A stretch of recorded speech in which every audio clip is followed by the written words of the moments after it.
to do with this mic. This one on? Okay. All the mics, all the time. So we were already started a little late because we had a few technical glitches this morning. And what we really like to do is actually get a sense for who's actually in the room. And so we'd kind of like to start the afternoon session by just going around the room and having you guys kind of say who you are and what department you're in, and maybe a quick why you decided to come today. Would have been helpful probably this morning, and maybe we've already helped a little bit with that long intro thing, but if we could do that, that would be really fantastic. And I don't know where to start. Does anyone volunteer to start? No. Okay. Let's start with Deb Beck.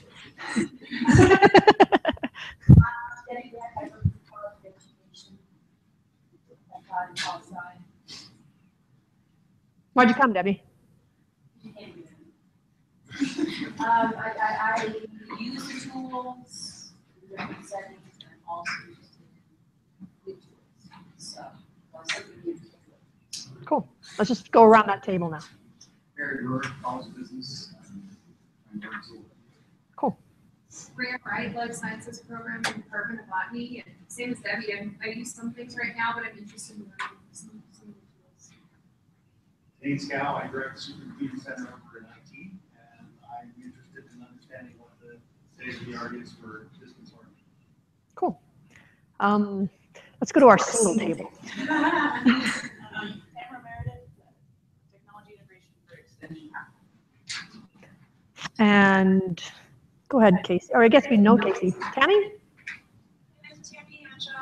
I'm public relations for Casper, but I'm here as a graduate student. I work taking classes for instructional technology. And I've done a lot of research on these tools, and I thought that it would be fun to come out and see what they look like. All right, let's go with this table.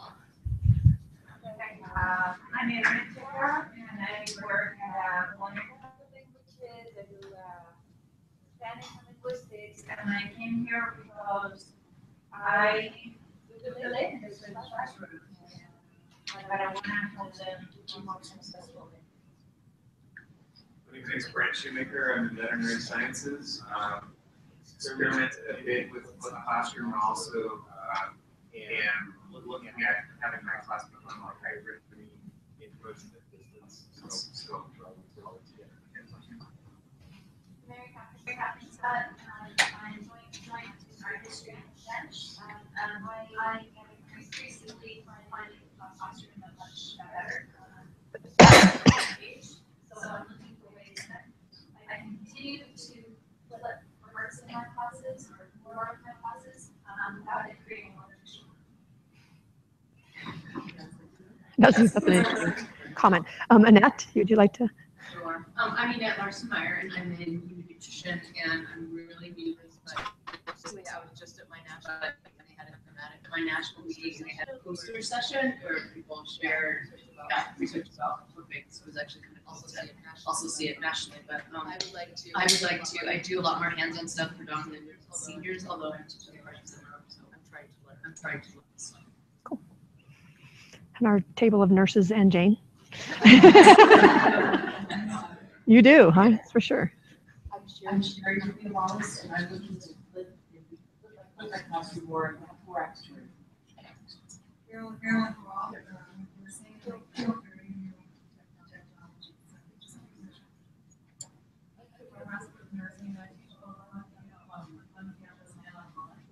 And online I struggle with, so I always try to revisit the things that I should and then I'm trying to grab that piece, the online teaching, and then on the classroom more making sure students are more clear when they come to that, and then so we can get back to the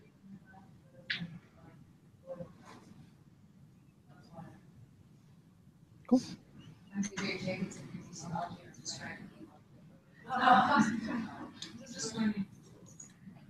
All right, how about that table?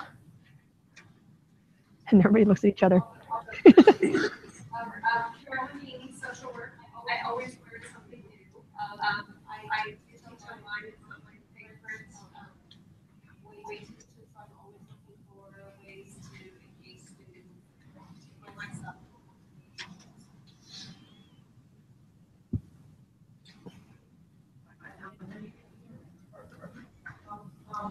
was a sort of like a variety of things. Hybrid.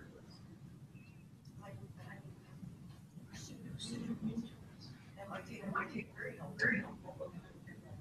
Anyway, I honestly think it works better than the little right stuff. We can talk about that. Fair enough. I think I can help you with that. But go ahead.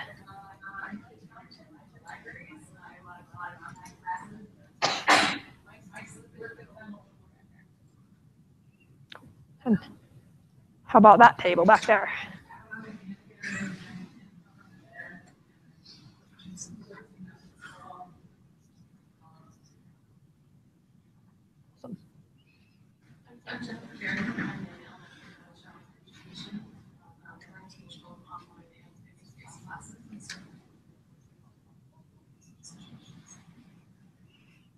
And you guys, I guess, oh, Alan back there, hiding on the non-table guy.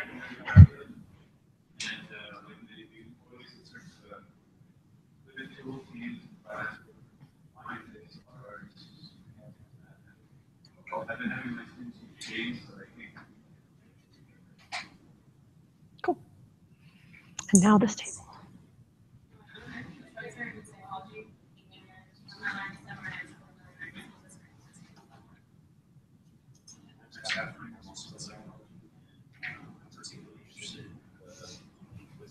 Mm-hmm. Cool.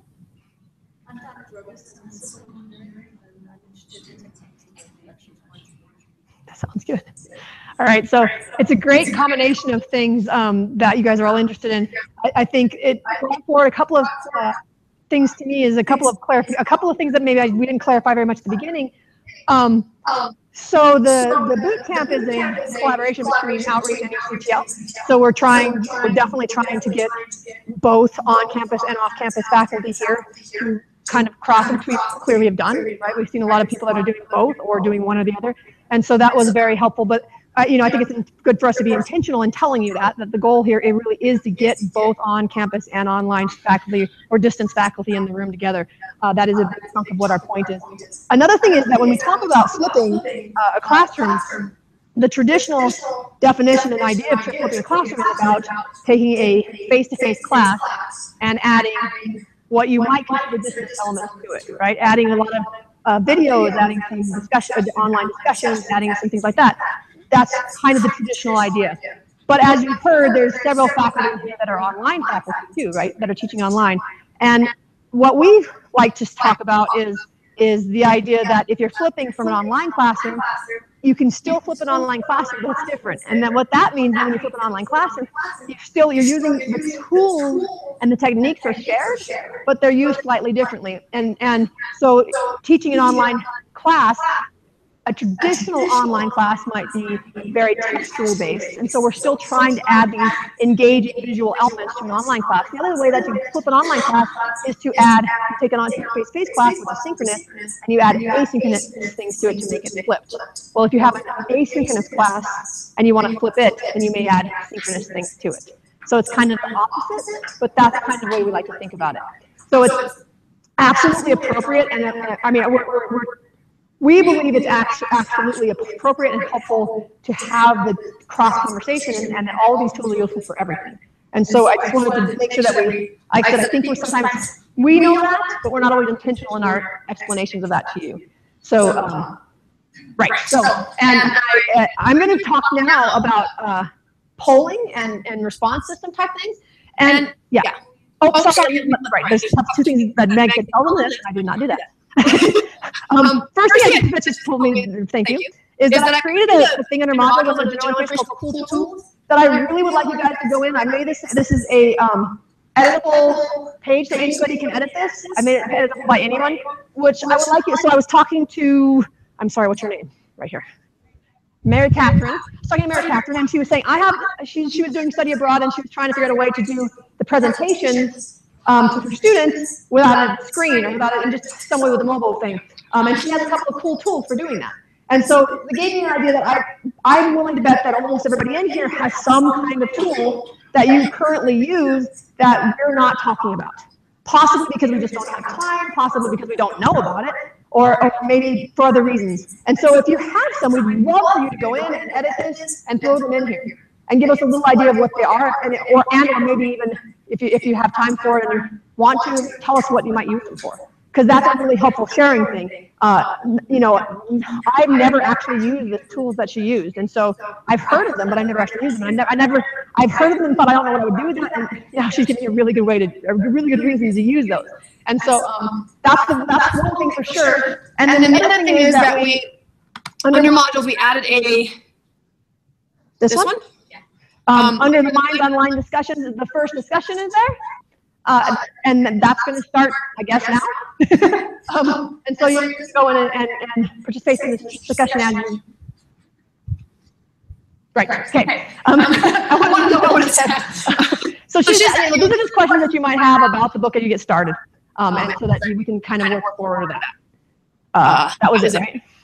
Okay, cool. Well, actually, I'd just like to say one other thing, because as people were talking about why they came and what they were hoping to accomplish today, it made me think about it. Very much I put evaluation forms on everybody's table.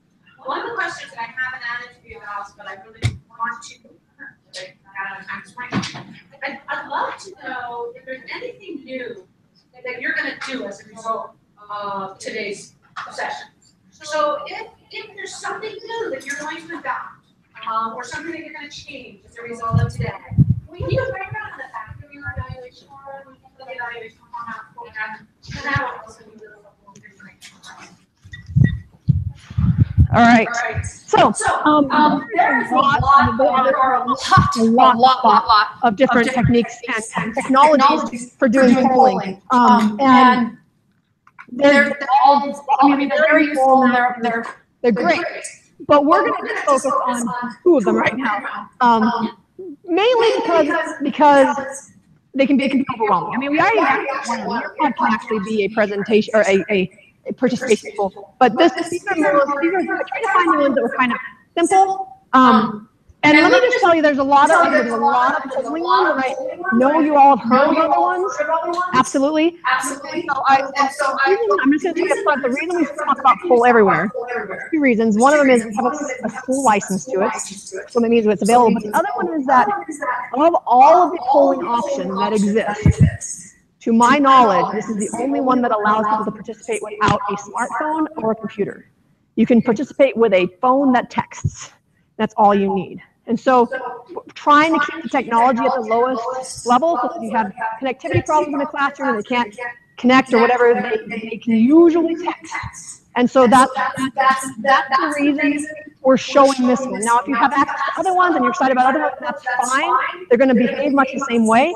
But it's just that I just wanted to tell you that that's, I don't think that's necessarily the uber best one in the history of the world, but it does allow a very low level of participation, right? You only have to have a phone that can send a text message. It doesn't, that's all it has to do. And, I don't know if there are any phones floating around right now that can't actually do that. So we're just trying to keep the technology as low as possible. So that's just as an upfront thing. How many people have used poll everywhere in this class or in this group? Good deal. So the purpose of a polling thing is to allow you to allow students to actually find out from the students what's going on. And they use a lot of people will use these in large classrooms, right? In large classrooms, we have 100 people in the classroom, like trying to find out what's going on there. Are they paying attention? Are they getting what it is? But I've actually seen some really unique pieces in very small classes, because you can collect information on, say a very delicate topic, right? Right, Jenny? So you have a topic that they're not stoked to talk about. And you want to ask a question, they're like, I'm not too excited about saying that, but they can throw it out in a poll that's anonymous and they're excited about that. And so that's it. Have you done that? Yeah. So did you think it worked pretty well? Oh, you have. But you like the idea, right? Okay. And so there's community things to do. The other thing that's really cool allows you to do all kinds of different polls. So on this page, you can go over and you can create a poll everywhere you have an account. So you can create that if you don't have it. You can use it for free. You don't have to have an account. The account gives us a couple of things. It allows us to have students register, so you can actually connect their names, their responses, so you can give them extra credit or whatever you want to do. And the other thing is it allows you to do more polls. I think the limit on a free poll is oddly enough 32. I don't know what the number is, why they chose that number. But I think it's 32, and there's 32 responses, and then nobody else can respond. And the UW license lets you, however many, doesn't matter. Okay, and I also thought there was an actual specific question about managing responses and participants. If you want people to, if you want to connect their responses to a name, there's a whole thing online about the managing responses. But I'm going to really quick show you how fast and easy this is. First of all, everybody needs to pull out. Well, you all have laptops, so that'll work. You want to, if not, you can also pull out your phone if you'd like. We're going to actually participate in a moment here. This is going to be never do this first. If I can remember, this will be a good test to see if Chrissy can remember her password. Yes. Well done. Okay. So you get in and you have your polls. Okay. And what you're going to do is if I want to just create, one, I just go here and I just say create poll. So this is faculty have done this on live in class as they're going. This is not something that takes much prep. I can just say, did you enjoy lunch? Hello. Okay. Did you enjoy lunch? And I can say it's multiple choice, and I'll say yes. No. And done. And I spelled that wrong. Anyway, you get the idea. So this is how fast I can set this up. No, I got it. What you're going to do then is I can allow you to respond via website. So if you're on your laptop, pollev.com. UWIO, and it's going to ask you for a code.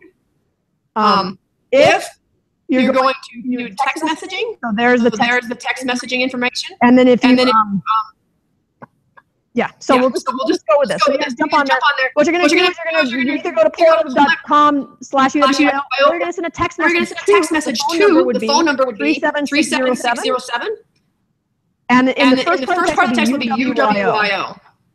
And then you would put yes or no. Actually, yes or no. Yes, it's working. It changed something. And has anybody responded? As soon as UWI displays a poll, it will update. Oh, maybe I did not. Presenter. Nope, hang on. Go.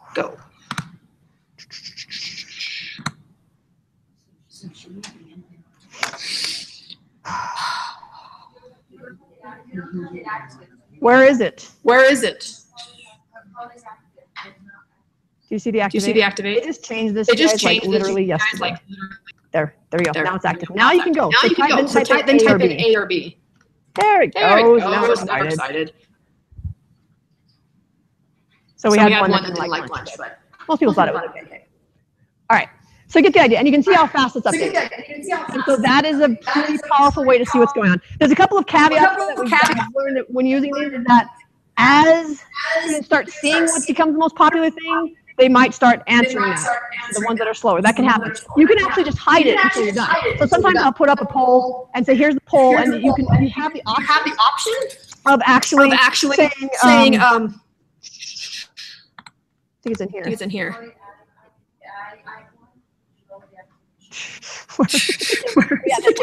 This one. So you can't see it until you're done. So you just can't see it. Yeah, and they still know what they need to do, but they can't see what's happening. Can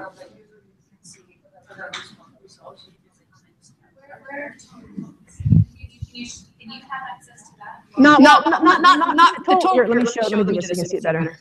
I can see that 20 responses have been done. So you know you're pretty close. And then when I'm done, I just take this off and then I can show them what they got. Okay. And it's that fast and it's that easy. You can also do and you can create polls all you want. Create open-ended polls. As well, which is really cool. So I can just ask them, let me how do you guys do this one? Let me show you one that is an actual. Is this the one that was? So this is one that I did before. So this is one that we did on. So you can see this is what it looks like when people are texting stuff in. So you can see they come in like this, so you can see stuff like you see them as they come in. You can moderate this if you feel like you have students that are going to say really, really rough things. most of the students, they will almost always throw something in there that's kind of silly, but I've had no experiences in some pretty interesting guest lectures with some interesting groups of students. I've had no really bad on this ever. They usually kind of self-police a little bit, but you know, they can. So if you wanted to, you could moderate this. If I wanted to moderate this, I could choose to moderate the. You can make them anonymous or not. Sorry, you can make them anonymous if they're registered, and you can tell what they answer, but you can't tell what they say. But there's a way to actually moderate, which I'm not talking. Oh, here it is. Profanity filter. Clearly, I can say censor profanity, or I can block responses with profanity. That's actually just going to let the do automatically. But you can also moderate it. So that's basically poll everywhere. The cool thing is that I can actually, like, this is an old one. I can actually go and do reports if I want. I can actually connect them to students. This is an interesting one because this, I thought I would show you this because this was a poll done in a classroom that was using a flipped lab.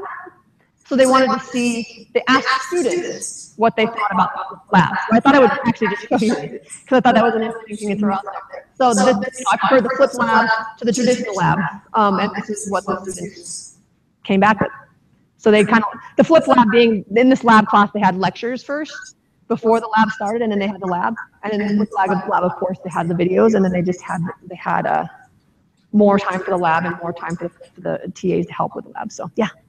So all of this can be connected to your campus grade. It can't be connected to your direct campus grade. No. You can get participation grades, but you can't get them to go in automatically. It's a manual process. So you can get grades by doing, if you go into your participants, and you can run, you can actually run reports. You can actually run reports. And I don't think my account has anything I've done. Well, let's just see. Let's see if we did it. Right. Go ahead. Their answer wasn't correct, or was it the right answer? And yep.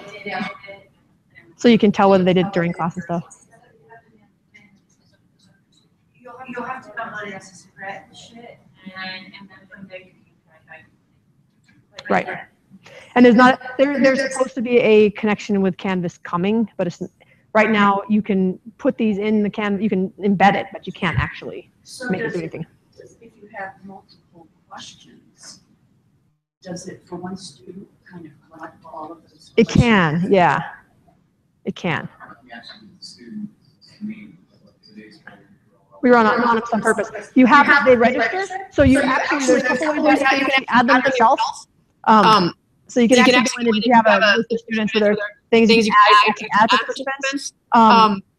So you can import a spreadsheet of them with the information that you need, or you can actually share this link and then they can do it themselves, which is what most faculty have done in my experience, is you send that link out, and you tell them you need to register for this, and then they go and register themselves. And then with that link, it'll register for your account.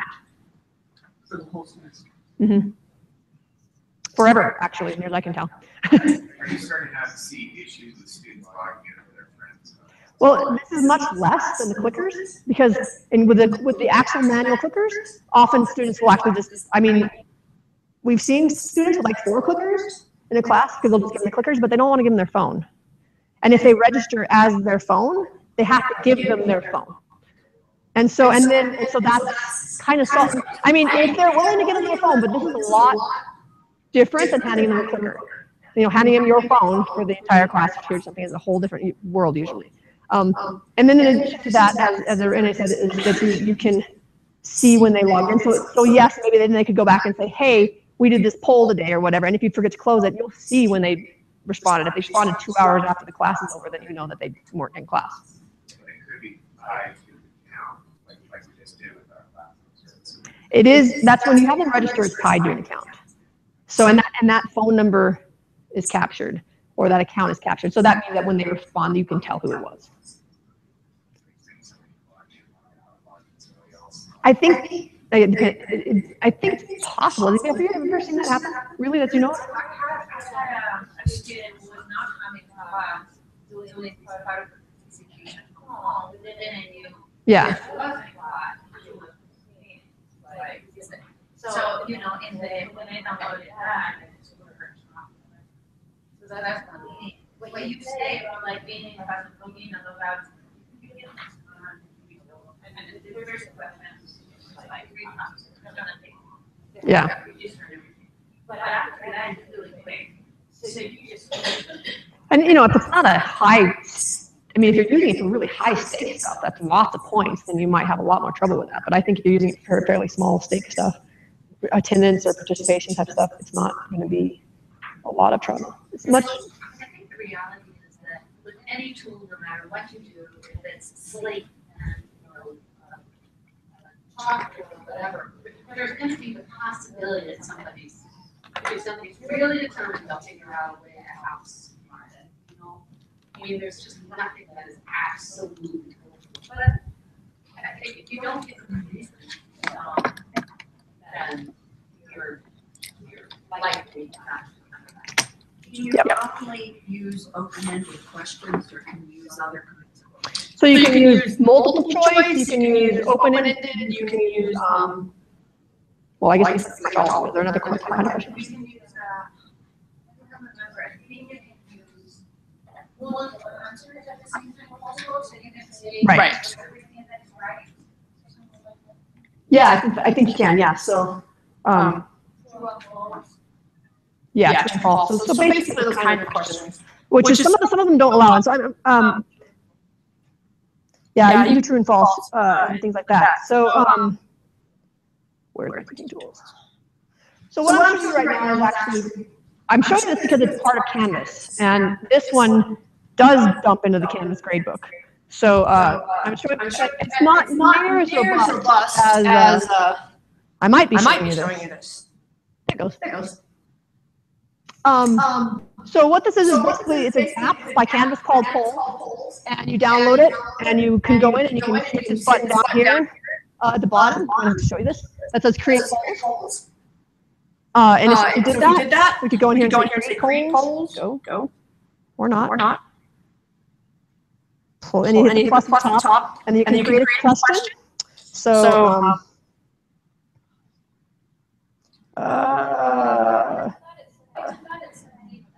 yeah, so the Canvas URL is uwyo.instructure.com. I'll write that down up here so you can see what it is.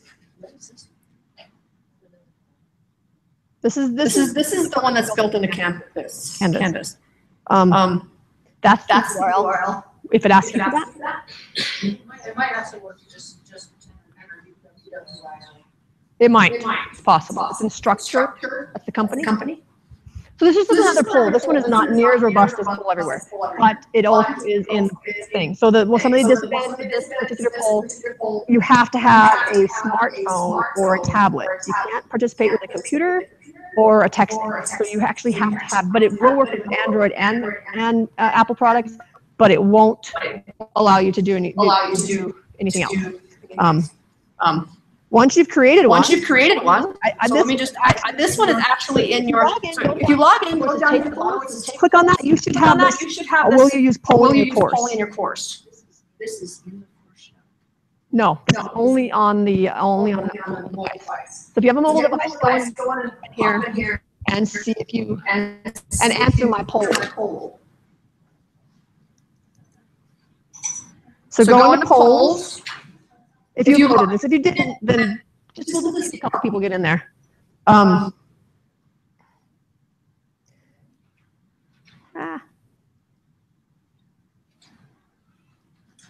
This is just, and I mean, really, unless you have a real good reason for this, I'm hoping this will become a lot more robust. So like I said, this is you have to have a mobile device of some variety, a tablet or a phone, a smartphone, and you have to have, and really the computers have to get connected, and then you can only do multiple choice. You can't do free response questions.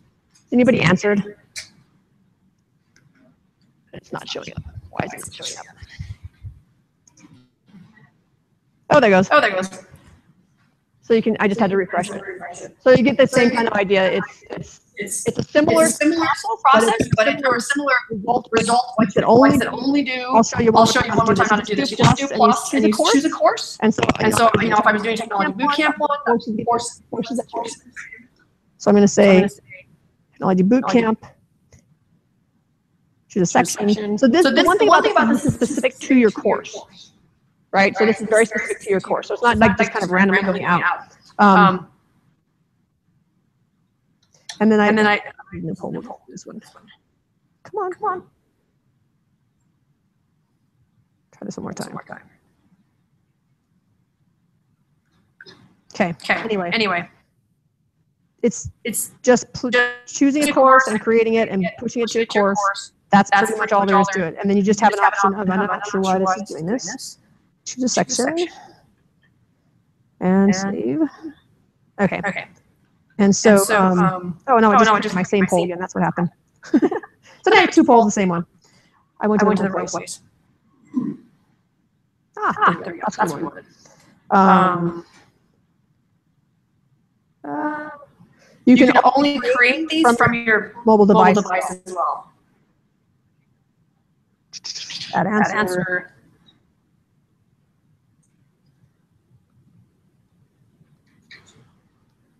So then it's oops. And there's for that. Oops, sorry, I hit the wrong button. And you have to create a session. So that's all there is to that. That's not. I just wanted to give you an idea that exists. Yes. So is there any other polling software? There's tons of polling software. There is none that, besides this, that integrates with Gradebook really well. There's none that we know of that is real bomber at it. Like they all say they do. When like Poll Everywhere says it does, but then when you actually get into it, it doesn't integrate with the Gradebook and stuff. Poll Everywhere integrates with the Canvas courses on Canvas. There are systems. Okay. Right. So not if it's redirected to. Right. Yes. I was going to say that even though there isn't system integrated, it uses R. Yeah. Oh, right. Yes. You use for those purposes. Yeah. And you can even make it anonymous. Yep. Yeah. Exactly. Let me show you that really quick.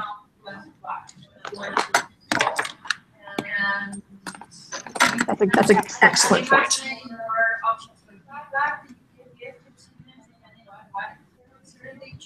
So what she's saying is that if we go into Wild Courses group and use the quizzing function, so if you're using Wild Courses, if you're not trying to get a live poll, if you're just trying to get information, and you're not trying to get a live poll, you want something that integrates, you can create a quiz that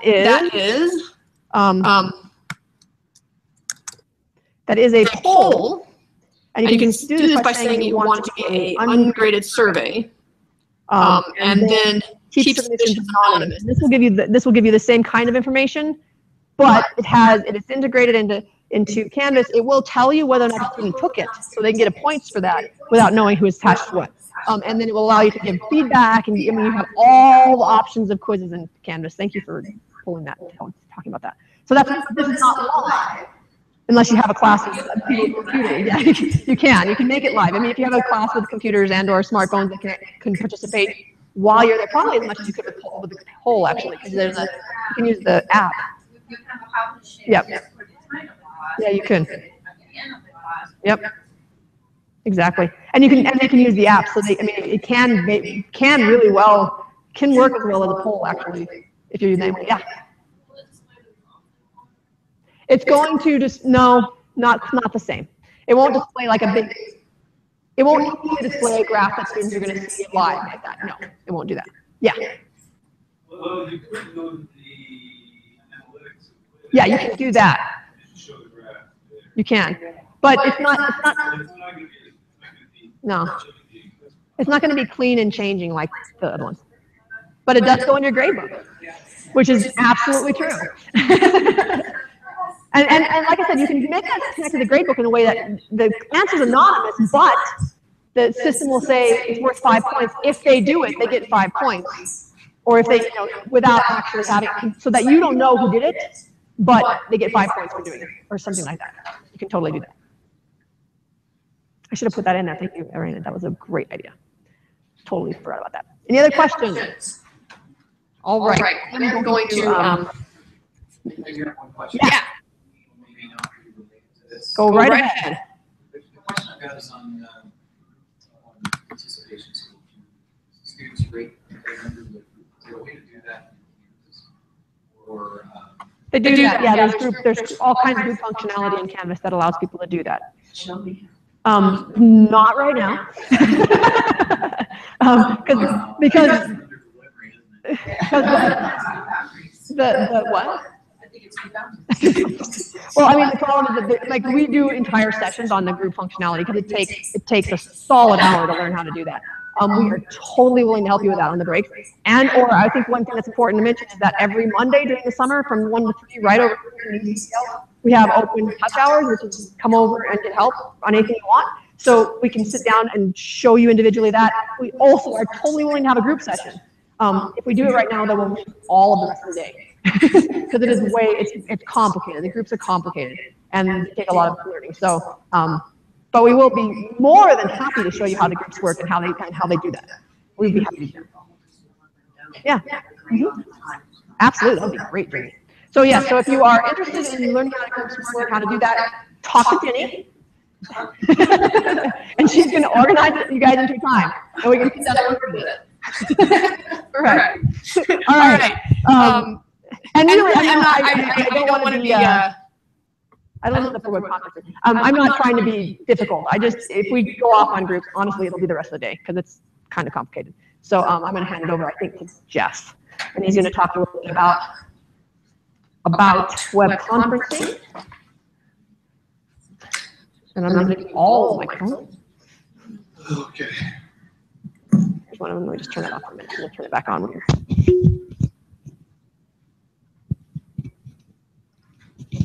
There's my iPad somewhere. There's an iPad right there. That's mine.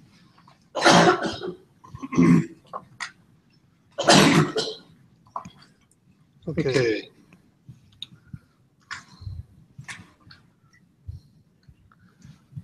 All right. Thank you for coming to the summer 2015 boot camp.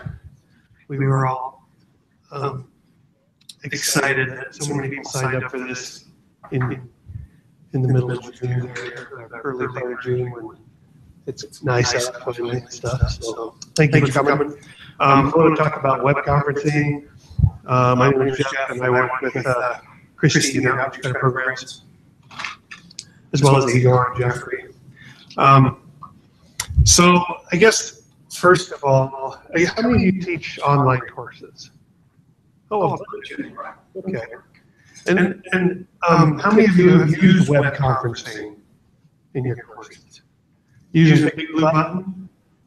Big blue button? Okay. So I've learned a little bit about the big blue button in trying to prepare for this conference, and guys that use me know more about it than I do. Let me jump into, let me go back in here to modules. And are we in the boot camp? We are. Oh, have I been working the wrong one? I haven't. Let me, is this one right here? I think I built a page in the wrong boot camp thing here. Maybe not. This looks more familiar. Okay. I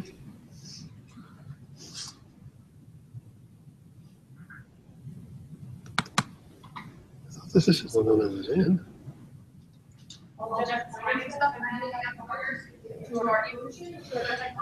Okay. I'm gonna see if I can. For people to visit. So you have access to and then I also have people and great free. We feed you, we love food, there's different notifications, so kind of hanging around. You can pop in and out and stuff too. This is right here on campus. So and people like that. I'm probably in the 20. Here's one. See, this is called. This one's called Bootcamp. This is not I've been working in. Okay. So, actually, let me go back in here. I'll move this page over to where you guys can get to it.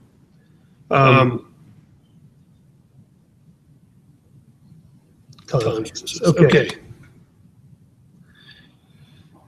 So, big blue button. So when you guys use Big Blue Button, do you find you have to use Firefox? No, not necessarily. Do you screen share? Yeah. Do you? Okay. Okay. Well, okay, so just so you know what I'm talking about. So Big Blue Button, right now on this campus, we have we have two web conferencing tools that are kind of readily available. Well, I don't know how readily available Blackboard Collaborate is, but we have a site license for it. So you go through IT, you can get access to that. So Blackboard Collaborate, it's a license we hold outside of Canvas. And Blackboard Collaborate is very robust, and it's also very expensive. And I'm on a committee right now. We're looking at an alternative. I think mostly because of the price, and maybe ease of use and a few other things. And we may not find something better, and we may re-up with Blackboard Collaborate, or we may find something better, and then we'll have some other platform outside of WILD courses, and then we'll always have Big Blue Button inside WILD courses, unless they change. That comes with WILD courses. So if Canvas changes and uses a different platform, that will change. But until then, we will have Big Blue Button. So web conferencing is, for those of you who don't know, does anybody know what web conferencing is? Anybody? People kind of understand what that is? Okay. Those of you who are using Big Blue Button, how do you like that? Does it work pretty well for you? Do you like it, not like it? I like it a lot. It works really well for me. Excellent. It's easy and it's basic and it's. All right. Cool. Excellent. Well, you know what I'm going to do? I want to talk about a few things regarding web conferencing, but I'll go in here and start up a Big Blue Button conference just to show you what it looks like. And I am in Safari, so I don't know. We'll see how this works. So you basically go into your course shell and you click on conferences, and then you click on New Conference, and look here, it's called Bootcamp Conference, and it's set to go for an hour. And you can check this box, enable yourself to record it. And one of the downsides of the Blue Button is that because of their agreement with Canvas, they will only retain that recording for 2 weeks. And that's since we don't have a contract with Big Blue Button outside of Canvas, then we're restricted to what Canvas does with it. And let's see, I could invite all the course members, but I have no idea who's in the course. Let's see, down here, I'm going to say update, create this conference, and then I can go in here and start.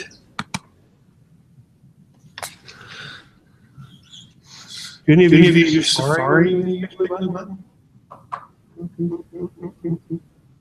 We'll see if this works. Okay, I'm not going to go in with my microphone. So this is what Big Blue Button looks like right when you go in. And some of you use it may know, you can probably chime in and say more about it. I don't use it too often, but I can click on this and screen share. And one thing that I found with Big Blue Button is that we go full screen. Trust, okay. All right. I think it's going to work here. No. So my screen sharing was just happening there. Full screen, or maybe do region, I can tell it's working.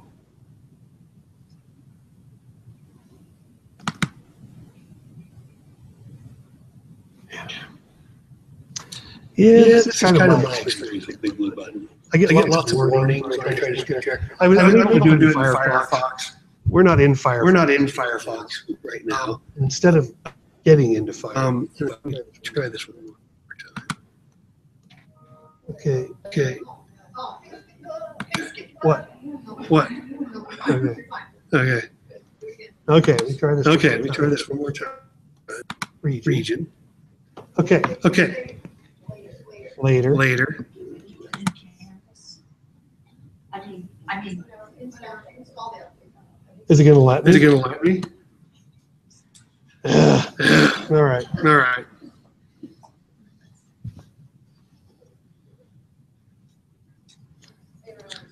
This is fun. This is Oh, fun. there we go. It's there we go. It's going to share a little bit of my screen. That wasn't too hard, I guess.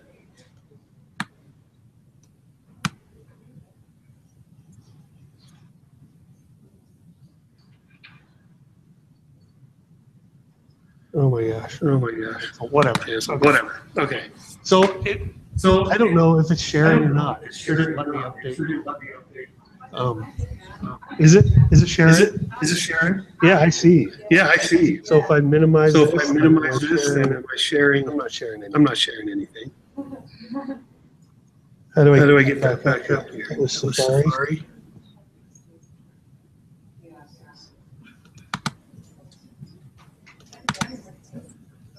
Okay. Well, in any case, I practiced a whole bunch on my PC, and I was able to make this work really well with Firefox.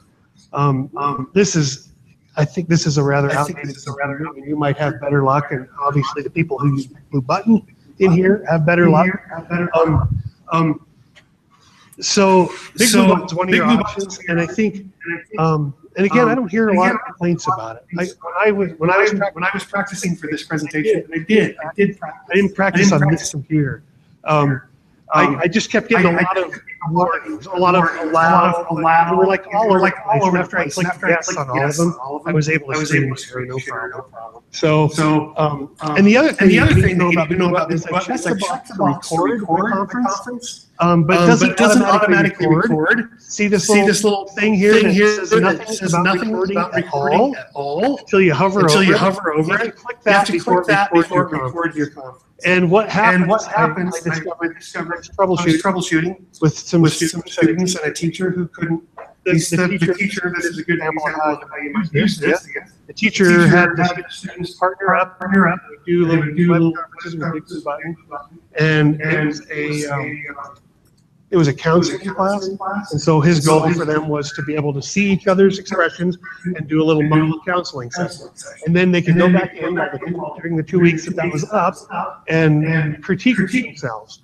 And they set up the record, and then when they went in to see the recording, it just said preparing video for like forever. It probably still says it in that class. And it's because they did not start the recording. So they have to hit that little target there to actually record. And I think it can be hard to remember because I don't think it blinks or beeps or anything. You just have to know to do it. Big Blue Button is under conferences in your course show. So on the left-hand side, you'll see conferences is one of the menu items, and Big Blue Button is in there. And you just hit start for create conference, and then you start it. And then you can invite everyone in the class, or they can, I believe, if you don't invite everyone in the class, they just go in and jump in. If you didn't invite anybody right now, Christy and I were both. Yeah, you can just, yeah, and I didn't invite anybody. If you're in there and it's open to the whole class, they can go in. The other thing is you can create groups in your class, which I know Christy just sounds quite complicated. The students have that conference button as well, and so they create groups of students, they can use their little conference button. I'm sorry.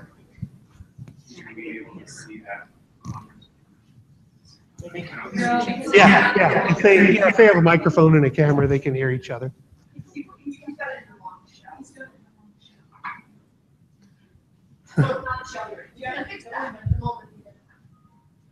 All right. And so I have not successfully shared my screen, but you can, and I did successfully several times before showing up here. So I'm going to get out of this conference. I want to show you another tool. I'm not going to show you Blackboard Collaborate today because the last two or three times I've tried to use it and not make it work on my computer. I get I get a big list of HTML. Like I'm looking at a code page or something, and I don't understand that. But and I'm going to invite you guys to a conference. So what I'm going to do here is let's see, I'm back in. And I'm going to move this link that I put in there for you guys over to the one you have access to. Here. Yeah, I'm sure that's what it is. Let me see if I can. Let's see. What do I click on this, maybe? And just. No, that's not what I want to do. Zoom. I'm going to go log into Zoom. I'm going to show you Zoom here. Stop. Get out. Stop. Leave meeting. Okay. So Zoom is another tool that's getting some buzz on campus, partly because of me, and probably mostly because of health sciences. Candy Hardesty over in Wind uses Zoom. And I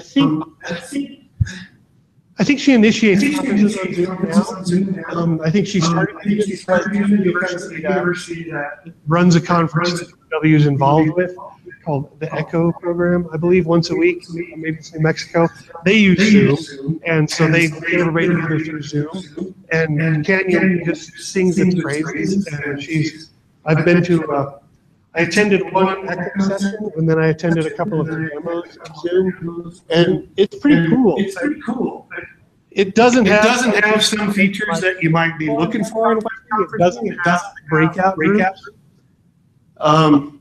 It does have a whiteboard, I think, although I've not found the little icon to use it yet. But I believe it does have a whiteboard. And there's a free version of Zoom. And then there's some that you can pay for. I'm going to jump here and into Zoom. I made a conference that I'm going to send you guys a link to join it. Or I'm going to put it in the course that you're in.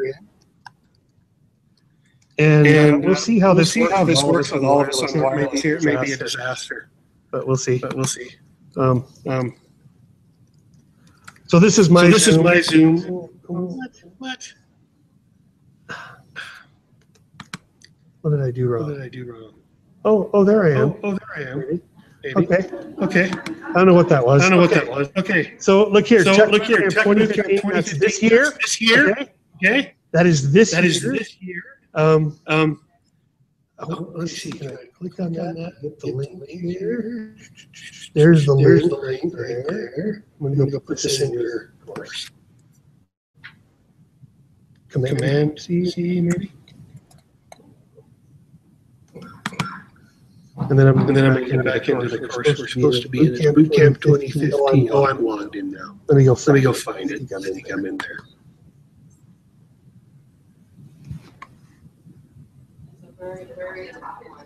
Oh, 2015. Oh, there it is right there. Okay. All right. We're just about there. And then I want to go to modules. I'll move the page that I was on a minute ago. I wanted to talk about some other things if I have time. Oh gosh. What can I do here? Add a page. Call it conference. No. Discussion. Content page. New.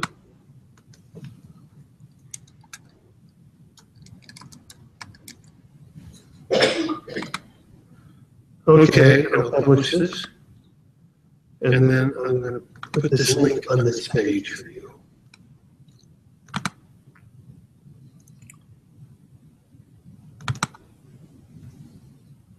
Command E? Yeah.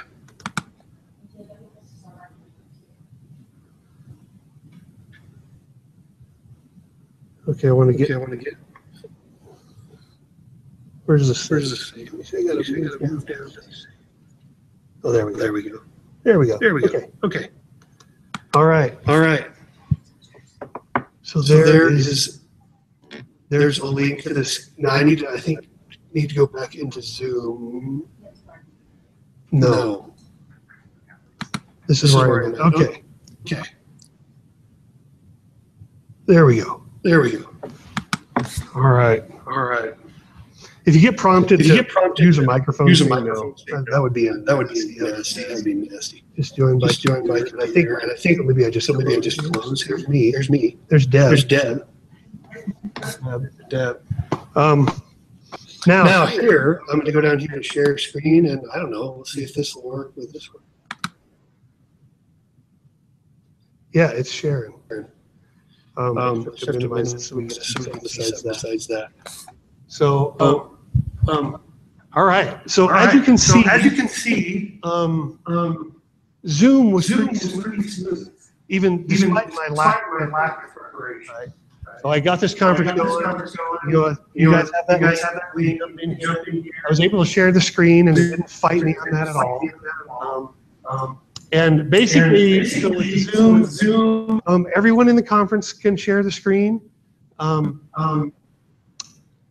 think the moderator can mute everyone if they have some role that the students do not. But so here you go. This is Zoom, and I want to tell you a little something about Zoom. How am I doing for time? I'm supposed to be done at 1:45, right? Am I supposed to be done at 1:45? I don't know if I started at 1:15. I'm not sure, but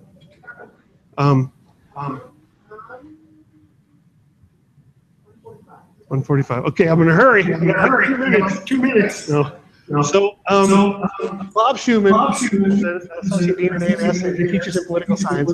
He's been doing OVN conferences since like before I started working in outreach, so longer than 15 years. He's been doing that, and he's a patient. He's not a tech person at all.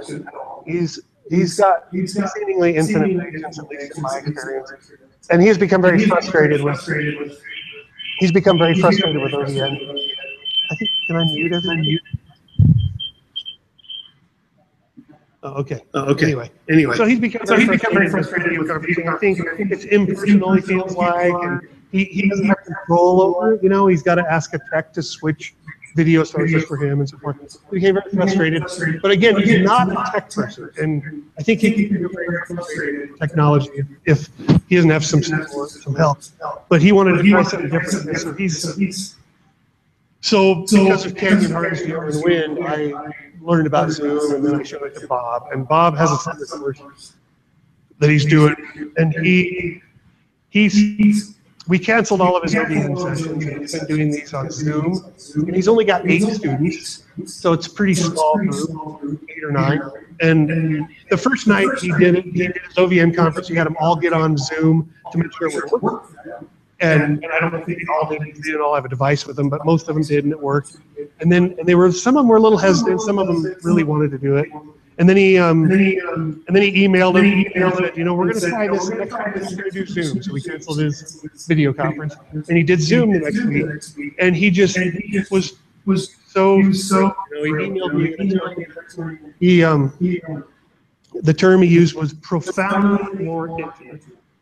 Now, what I thought this would give him was control, right? So he could share his screen, he could have on his screen, he wouldn't have to wait for people to switch, and then he could also see his a little better, assuming they had cameras and so forth and used them. But he just used lots of caps in this email, and he was yelling in excitement. I think the word profoundly was all caps, profoundly more intimate. So he's sitting there at his desktop, and he's looking at his students, and they're right there, not on a screen, in the back of the room, in an empty room where 3 of them are like in the middle of the TV. And so his excitement has me pretty excited. And I don't know if Zoom is the tool that the university will end up going with. It may very well not be, but I think it's also something that's scalable, and that's like for a few faculty who want to use it, they can use the free version, or outreach may get it for them if they want to use it. We're going to have to see how that all unfolds.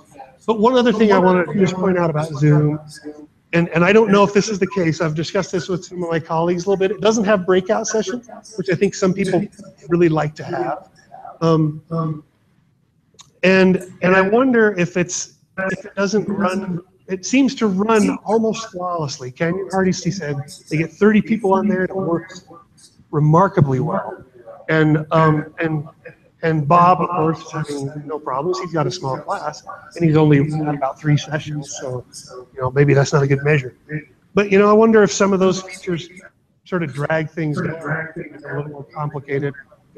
The more plumbing you have, the easier it is to stop up the pipes. But in any case, I'm not here to sell you Zoom. I'm just saying it's pretty exciting for a few people on campus, and we're going to use it this fall. And another nice thing is it integrates with OVN, so we could teach essentially an OVN class and bring people in using Zoom, which is kind of exciting. But anyway, questions? Yeah. If you have 30 people, doesn't it? Well, what happens? Right now we only have a few, and what you can rearrange this. Like I can maybe rearrange this here. And let me see if I do that. Then it comes across the. Oh wait. Yeah. See, I don't know what I'm doing here. In any case, what's this? If you got 30 people, I think if you've got 30 people, I know if it goes across the top, you can drag it back and forth. Oh, there you go. Oh, this arrow. This one? This one? Yeah, there you go. So to your question, but yeah, you don't have 30 people on there at once because you couldn't see your screen, right? But they're in a stripe across the top or a strip down the side, and you can cycle through them.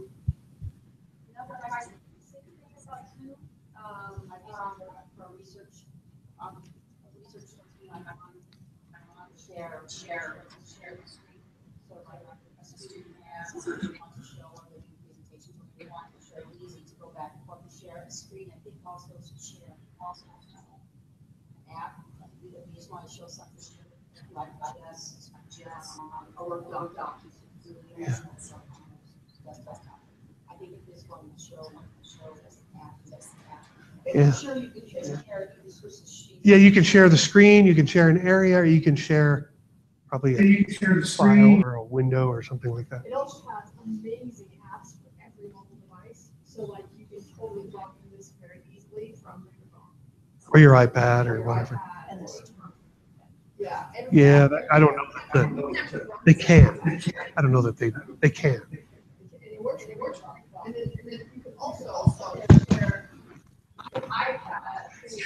I wanted to go on that through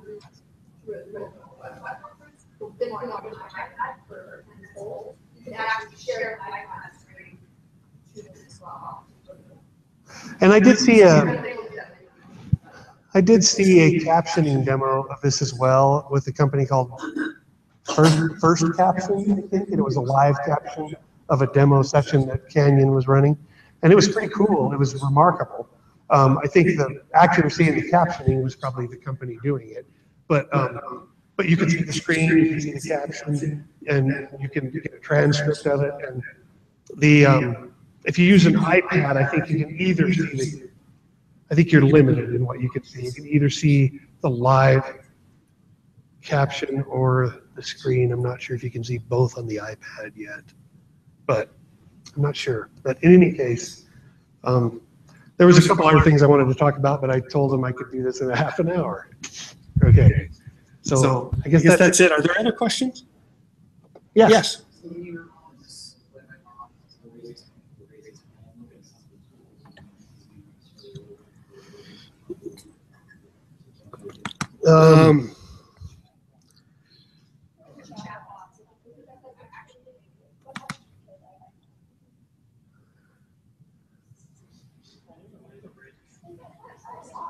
I think there is, but I don't.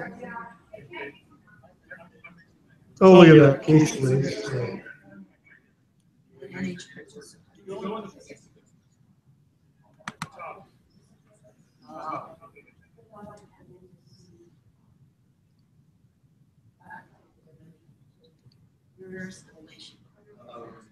If you hover down at the bottom, you get that menu.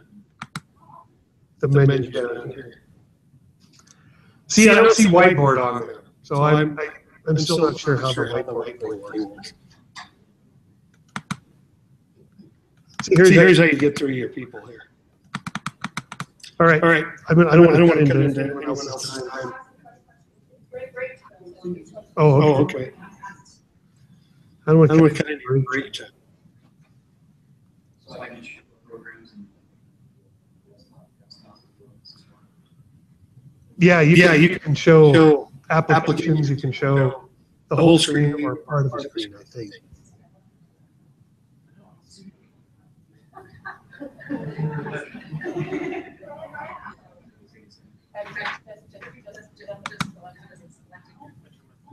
I'm going to end the meeting for all. Yeah. There you go. Oh yeah, and I have a recording of this. Oh, that's another thing. Zoom has cloud recording available, and so if you don't get that, it just saves it on your computer, and it could start taking up a lot of space if you're not careful. It's going to put it on here. Look at that. It's going to take a while. All right. That's it for that.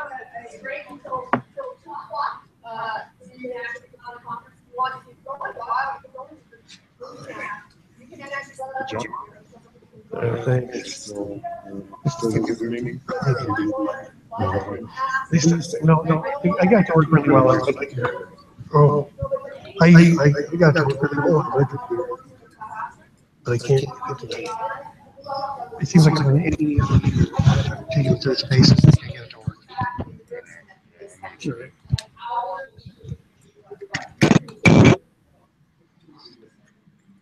Can we stop that? Just gonna reach. That's one thing that bugs me. Is you can't say don't record. So when I do these demos, it just records. It's like don't record this.